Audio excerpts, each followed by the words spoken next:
if we believe more in modern medicine, am I committing kufr? Because I am not having full faith in the words of the Prophet. The question posed by the brother is that our beloved Prophet has many hadiths talking about the medicines. It's known as pbuh, and the Prophet has various hadiths talking about what will cure you, what will not cure you, talking about honey, talking black seed, and various hadiths. So the question posed by a Muslim, who is a medical student, that is it kufr if I practice something else, if I don't practice the medicine of the Prophet, and if I practice like maybe allopathy or the mainstream medicine, so is it kufr? Is it wrong if I don't believe in the word of the Prophet? Regarding the last part of the question, is it wrong if I do not believe in the word of the Prophet? Yes, it is wrong. You have to believe in the word of the Prophet, but that doesn't mean you have to practice that medicine also. Practicing the medicine is not fard, because whatever the Prophet told about the medicine, if you follow, it's a sunnah. The Prophet never said it's fard that you should take honey. The Prophet spoke about the benefits of honey, the benefit of black seed, that in this there is cure for every disease except death. But that doesn't mean it's a fard.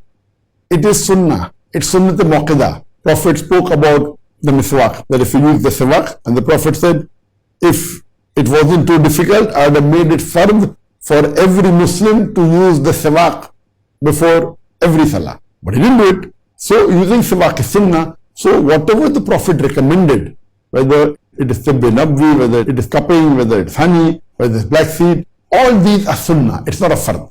It's not fard to do it. So, but you cannot say what the Prophet said is wrong. That is wrong. You cannot say, don't believe in the hadith, that is kufr.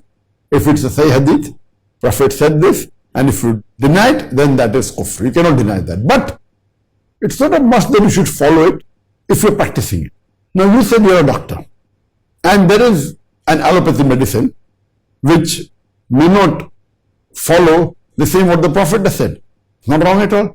Because Allah says in the Quran, in Surah Nahl, chapter number 16, verse 43, and Surah Anbiya, chapter number 21, verse number 7, فَاسْأَلُوا أَهْلِ الذِّكْرِ إِن كُنتُمْ لَا تَعْلَمُونَ.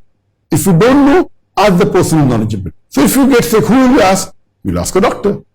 So now you're following the guidance of the doctors in today's world. He may be a non-Muslim, no problem. And the Prophet was very clear. There is a hadith in which when people were hitting the plants, and the Prophet said, what are you doing? They hit the plants against the other plants, and there used to be pollination. The Prophet said, well, we don't do it. So they didn't do it, and that year the crop failed. And then they realized that when they used to do those action, it was mainly helping in pollination, and the crop was good. So the Prophet said, these are worldly matters. In worldly matters, it's not necessary you have to follow everything what I say. In matters of deen, in religion, yes, you have to follow him blindly. But in matter of worldly things, you may or may not follow him. It's not compulsory. So as far as medicine is concerned, there is alternative medicine, science has advanced, so there is no problem at all in you following what the modern science says. But that doesn't mean you have to disagree with the Sahih hadith in which the Prophet has given treatment. You can also use that. You can do both together. So if you practice general medicine or practice allopathy medicine, which is not the same as tibbi nabwi, there is no harm at all. You're not doing a sin. But see to it, you don't criticize the hadith in which the Prophet has spoken regarding the cure for many of the diseases. Hope that answers the question.